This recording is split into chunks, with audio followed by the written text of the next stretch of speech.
Ribuan personel TNI Angkatan Darat di wilayah Kodam 5 Brawijaya disuntik vaksin COVID-19. Prajurit yang bertugas sebagai anggota Babinsa menjadi salah satu prioritas karena berhubungan dengan masyarakat. Pada hari kedua vaksinasi di Makorem 084 Baskara Jaya, 100 personel TNI Angkatan Darat menjadi sasaran vaksinasi. 3 orang diantaranya harus ditunda karena merupakan penyintas COVID-19 dan sakit. Sementara pada hari pertama vaksinasi di Makodam 5 Brawijaya, 150 personel TNI Angkatan Darat menjadi sasaran vaksinasi. 13 orang diantaranya harus ditunda karena merupakan penyintas COVID-19 dan sakit. Selama 2 hari pelaksanaan vaksinasi, tidak ada personel yang mengalami kejadian ikutan pasca imunisasi.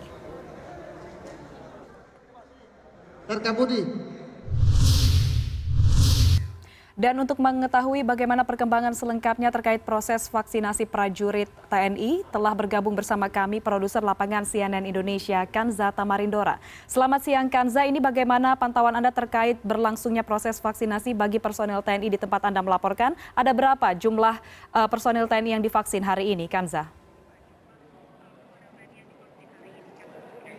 Selamat siang Fani, benar sekali bahwa hari ini merupakan hari kedua pelaksanaan vaksinasi untuk prajurit TNI Angkatan Darat. Nah, kemarin pada hari pertama sudah dilakukan vaksinasi, tepatnya di Makodam 5 Brawijaya. Untuk hari kedua ini dilakukan vaksinasi di Makorem 084 Baskara Jaya. Nah, pada hari pertama pelaksanaan vaksinasi COVID-19 kemarin, tepatnya di Makodam 5 Brawijaya, sasaran personel dari TNI Angkatan Darat adalah sekitar 150.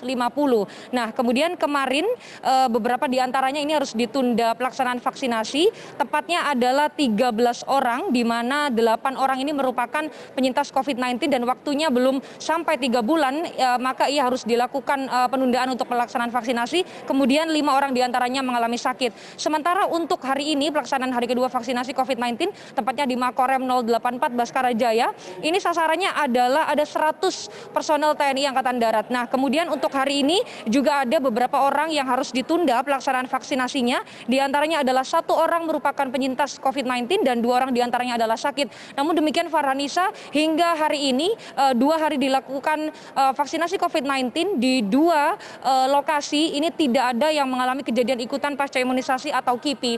Meskipun demikian masih tetap dilakukan persyaratan ya, atau mungkin persiapan maksud saya, seperti diantaranya adalah diberikan tempat untuk observasi, kemudian juga ada mini UGD, serta ada ambulans yang disiapkan ketika nanti sewaktu-waktu ada personel TNI Angkatan Darat yang mengalami kejadian ikutan pasca imunisasi. Nah, untuk mengetahui detail, karena pelaksanaan vaksinasi ini bukan hanya berada di 2 lokasi yang saya sebutkan tadi, di Makodam 5 Brawijaya dan Makorem 084 Baskara Jaya maksud saya, tapi ini juga dilakukan di seluruh wilayah kerja yang ada di Kodam 5 Brawijaya. Untuk mengetahuinya, saya sudah bergabung bersama Dr.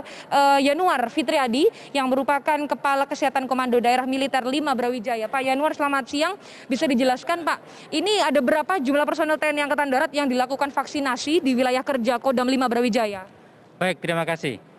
Kami di wilayah Kodam 5 Brawijaya ini, untuk gelombang pertama tahap kedua vaksinasi personil TNI di jajaran Kodam 5 Brawijaya dengan area servisnya, itu sasaran targetnya yang ditentukan oleh komando atas dari Mabesat sejumlah 9.599 personil.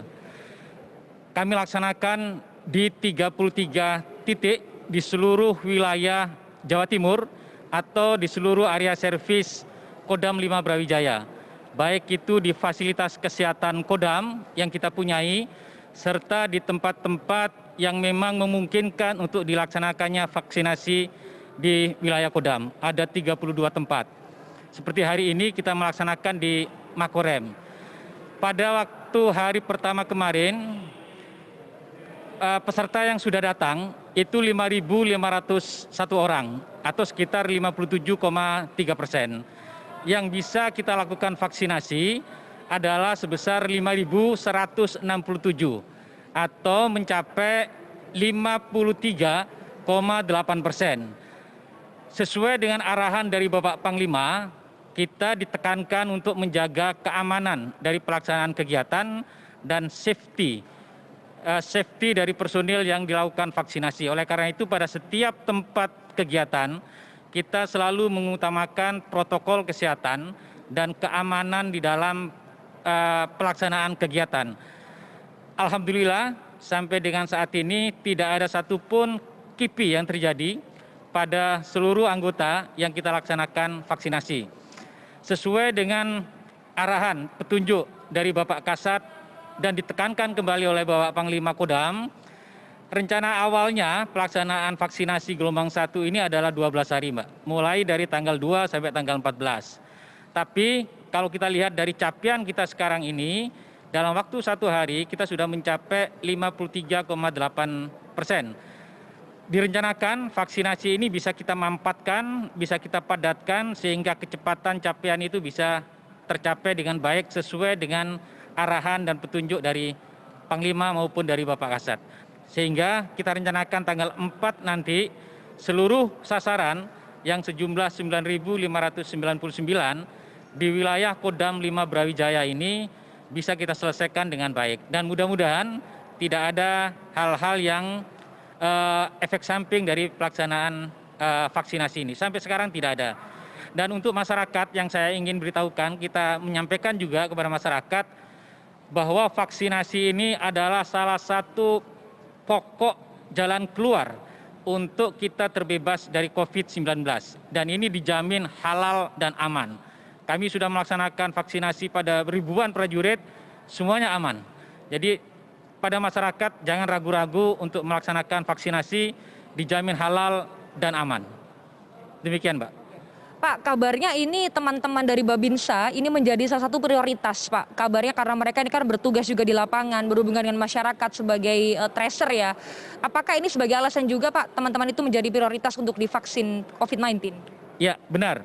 Pada gelombang 1 tahap kedua ini, baik mulai hari ini, besok dan lusa, sasaran prioritas utama adalah tracer.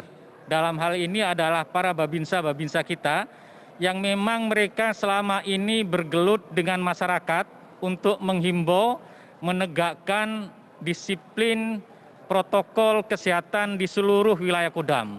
Yang memang ini merupakan suatu kebijakan dari pemerintah kita, Mbak, supaya angka infeksi di masyarakat bisa kita tekan semaksimal mungkin. Dan pada minggu-minggu belakangan ini kita sudah melihat terjadinya penurunan angka infeksi dengan adanya program penegakan disiplin protokol kesehatan ini. Intinya yang di ujung adalah para babinsa kita, yang mereka sebagai tracer juga. Ini merupakan prioritas pertama untuk gelombang pertama vaksinasi tahap kedua ini. Demikian, Pak. Sejauh ini apakah ada kendala untuk vaksinasi di wilayah kerja Kodam 5 Brawijaya, Pak? Atau mungkin ada upaya misalnya percepatan atau sudah cukup dengan angka Fasiankes yang tadi dilakukan atau sebagai tempat vaksinasi? Ya, untuk kendala, alhamdulillah sampai dengan saat ini kita bisa berjalan dengan lancar dan kami sampaikan juga bahwa di dalam rangka mempercepat pelaksanaan vaksinasi ini juga untuk membantu program pemerintah dalam kelancaran vaksinasi, kita mempunyai vaksinator di Kodam 5 Brawijaya ini awalnya hanya berjumlah 160. Kemudian meningkat lagi menjadi 170.